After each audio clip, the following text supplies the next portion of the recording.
This room is crying out for some TLC. The carpet has been here for over 20 years, and taking it up means saying goodbye to all the foot traffic, dust, and funky smell hiding underneath. When you're installing manufactured floors, pulling off baseboards and trim isn't always an option. Not everyone has the right tools or experience, and there's no one way to go from ripping up carpet and putting in new floors. Sometimes you have to work with what you got. For this project, I'm lucky. I can remove the trim and baseboard. This makes things way easier and help me get a much cleaner install.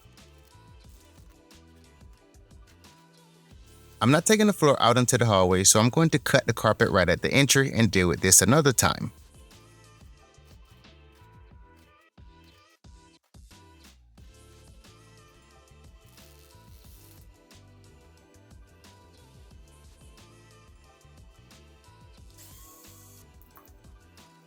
After removing the carpet and padding, I need to go around and take out the tack strip. This could be pretty tedious. As you pull up the strip, some nails might get left behind, so it's important to double check the entire perimeter and make sure you remove everything.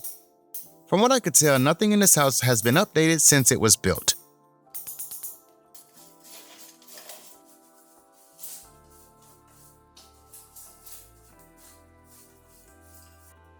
Aesthetically, it looks cleaner if you remove the baseboard and reinstall them on top of the new floor. But if you want to skip the extra work taking off the baseboard, that's totally fine. You can just use shoe molding to cover the gap going around the perimeter.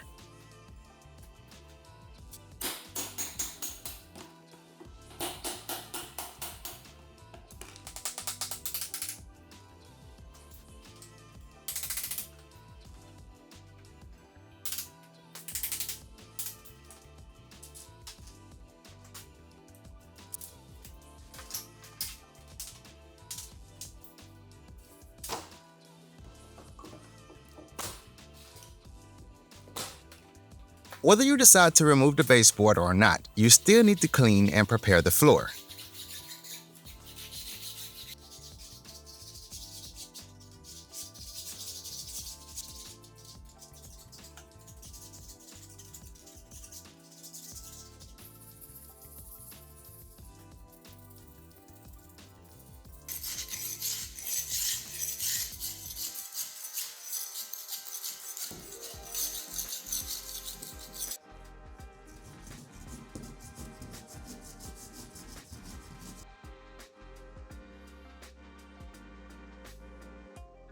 So far, all I've done is remove surface level stuff. A lot of this loose debris was either stuck to the floor or just laying under the carpet. I did a lot of scraping and cleaning until I felt it was time to move on. And after lots of sweeping, I gave it a once over with the vacuum to catch any small dust particles.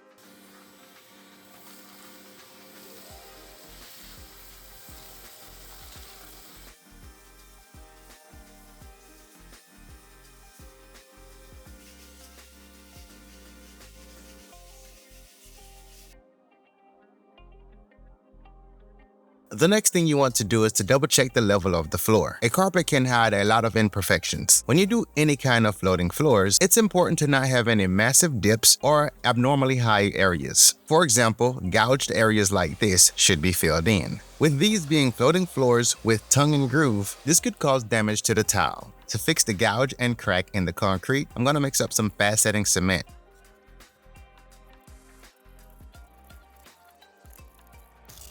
I mixed it to a slightly pasty consistency to make sure it penetrated and settled well. I had to work quickly as it was setting up and hardening fast.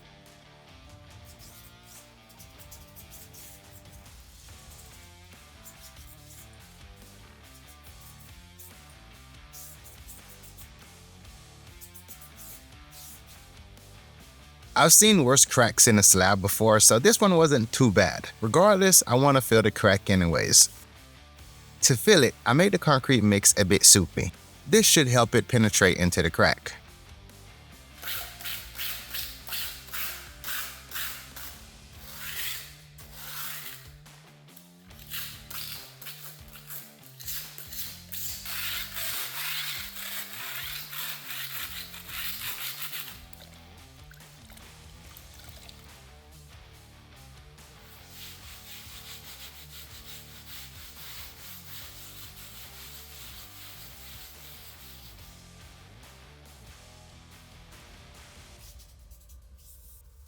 Hiring a professional for any job these days is costly, and tile work is no exception. We've all seen laminate and vinyl floors. They're good options, but tiles are often overlooked in favor of easy-to-install solution like tongue and groove flooring. Let me introduce you to i4F CeraGrout featuring i4F drop lock technology. This mimics the sleek look of modern rectified ceramic tiles by integrating built-in grout. This provides the classic tile appearance without the usual hassles. Not only are they water resistant, but they're easy to maintain. Throughout this installation, you'll see for yourself that it's possible to successfully install this without experience. I find these tiles to be quicker and simpler to install, requiring fewer tools and creating less mess. Since the grout's already attached, you don't need to worry about uneven grout lines or one tile being higher than the next. The process is easy, but it does require some attention to details. Simply drop the tile in place and lock them with the proper hammer. As with any other floating floor, avoid using a metal hammer. Also, the attached underlayment eliminates the need for a separate padding layer. So to get more information on this product and also different styles and colors, check out the link down in the description. I'm going to run through a few tools that you'll need to install the floor. I think an oscillating tool is very important, especially when you get around the door jamb. Also, a measuring tape, some spacers, or you can use scrap pieces of the floor, a utility knife. I will steer you away from using a tapping block to protect the edge of the tile, so possibly a scrap piece of the floor would be a great substitute. A soft face hammer like a mallet. And for the very small pieces, I found a wide blade pliers or a metal bending tool was very helpful. I used a carpenter square, but a framing square would have been better. To cut down on my back and forth in and out of the room, I unboxed a bunch of the tiles and placed them within the working space. I'm going to start by the door, so I figured it was best to take the door off and get it out of my way. If my memory serves me right, this is the only power tool I use and probably the only spot that I used it while installing the floor.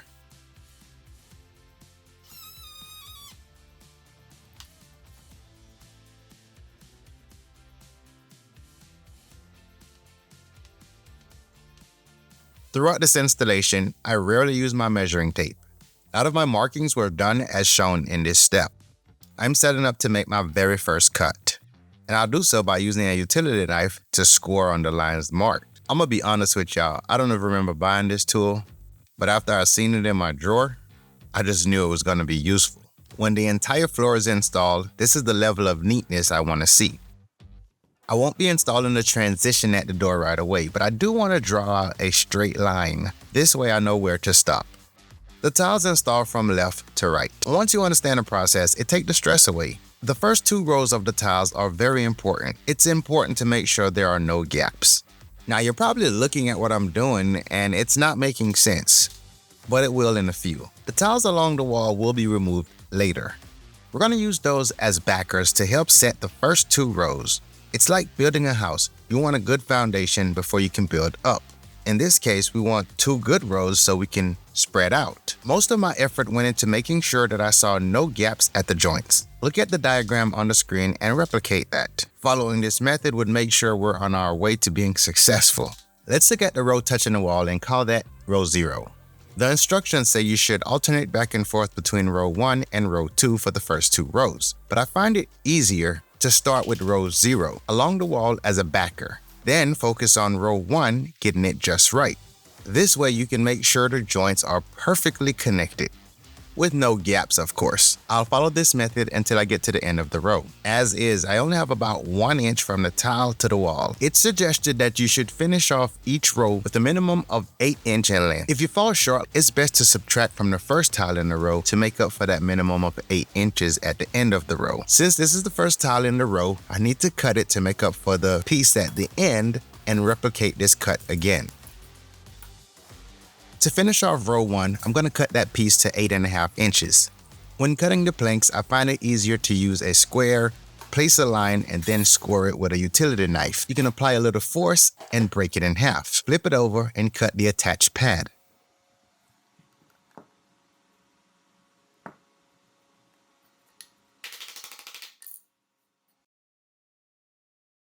Now I know this piece is not 8 inches and it goes against what I said when it comes to finishing off a row with a minimum of 8 inches. Since the back wall is a bigger space, I'm going to give that whole area the 8 inches advantage and take a risk here at the entry. Now I'll finish adding the tiles in row 2.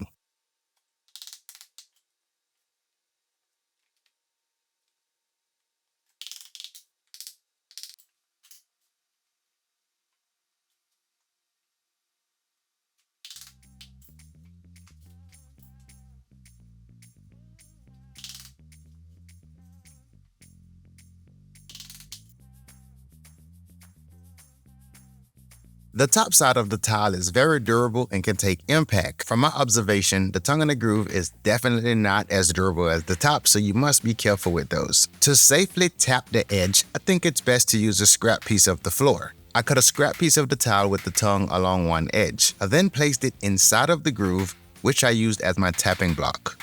You should see no gap.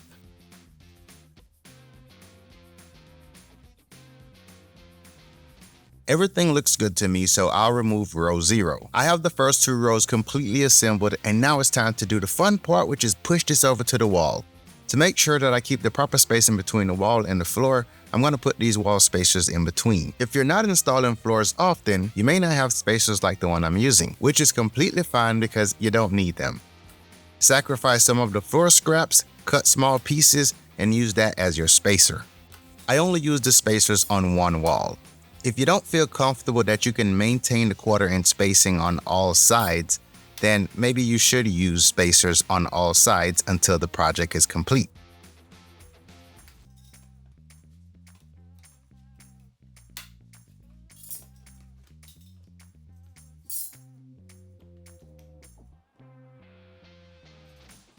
Considering I can finish the floor and slide it into place, this will make my life a lot easier starting at the door jamb rather than the opposite wall and working my way over to the door. The instructions say you can take the cutoff from one row and start the next row. I committed to doing a brick pattern layout. This means my lines are going to be consistent throughout the entire floor. I may create a little more waste doing it this way, but I can save time measuring knowing that the odd rows will finish off at 8.5 inch and the even rows will finish off at 20 3/4.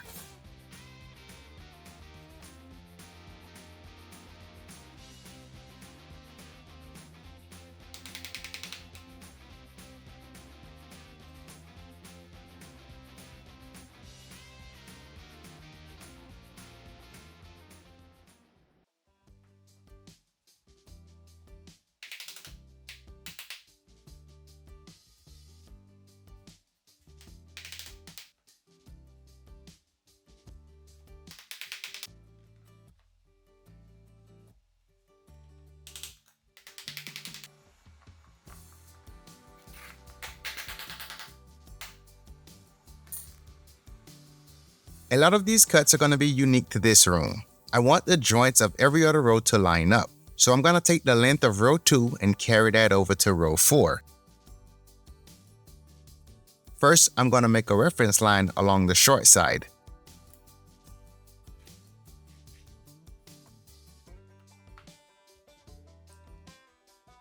Now I'm going to make a reference line on the long side. At the same time, include the 1/4 inch spacing.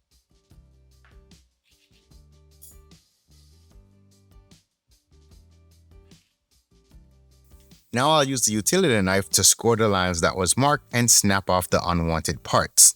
As shown, it took a little effort, no power tools, and no mess.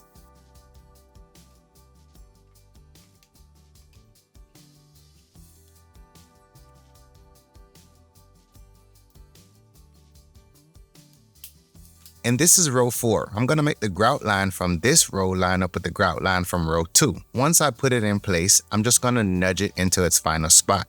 After that, I can carry out the rest of the plank in its row.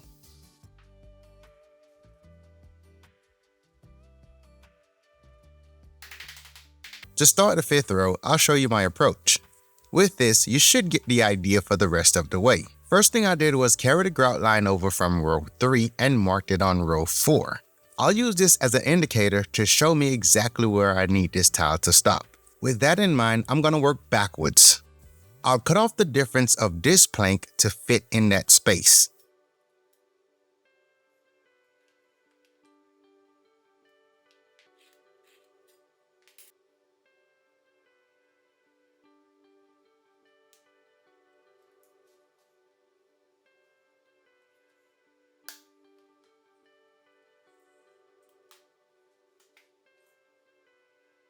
In some places, it may look like I'm ignoring that 1/4 inch perimeter spacing. A lot of the areas in this room, the drywall doesn't contact the ground, so there's clearance under the drywall. I'm just gonna nudge this in place and finish off the row.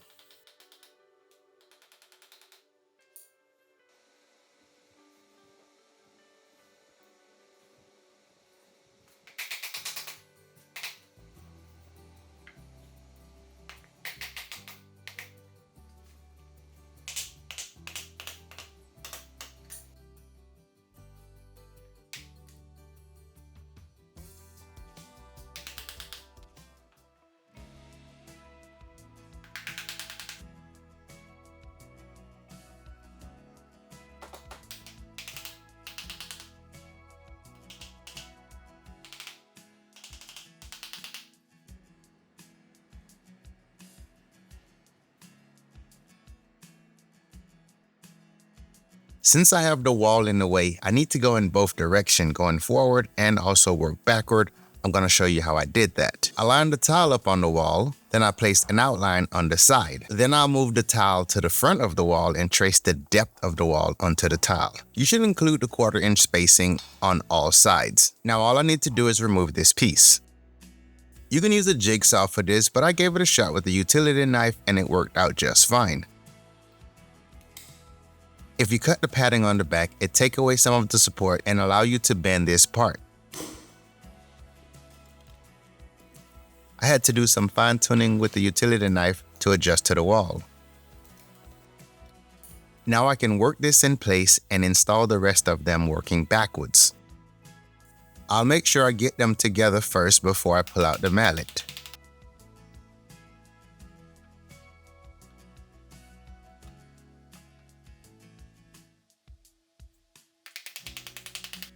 So that should do it for all the tricky cuts. I'll repeat the same thing on the other side.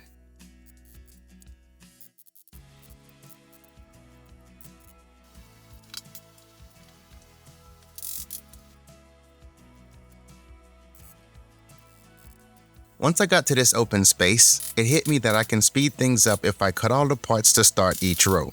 It goes much faster when all I have to focus on is pick up, drop, and lock.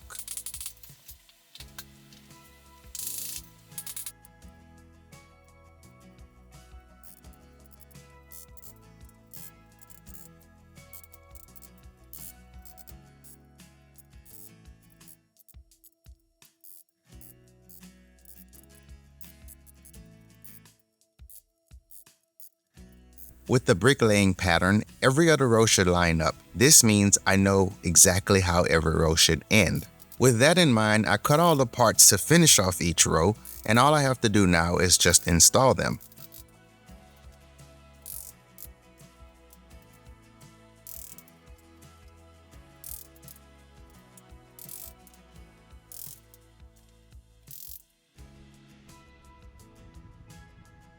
Once I got to the end, I had a 1 inch gap that I needed to fill. I ended up cutting off a 3/4 inch piece from the tile to fit in this gap. I'm probably going against the recommendation, but I think I can make this work. I did the best I could by connecting all of the pieces and then carefully worked them into place. It was tough, but I started at one side and worked my way to the other end. As I'm working this piece in, I slid in some scrap pieces under the drywall to hold the parts. It wasn't easy, but once I got done, all I have to do now is put the baseboard on top of it, and that'll take care of it.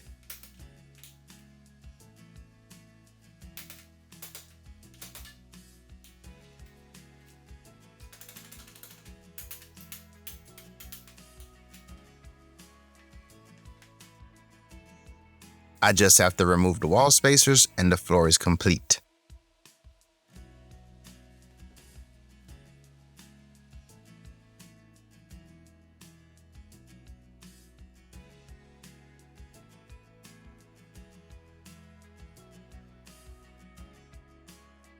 At the moment, there's still work to be done, such as patching the wall, painting, reinstalling the doors. As far as the baseboards, they also need to be installed, but I've cut them and temporarily placed them to give a finished look.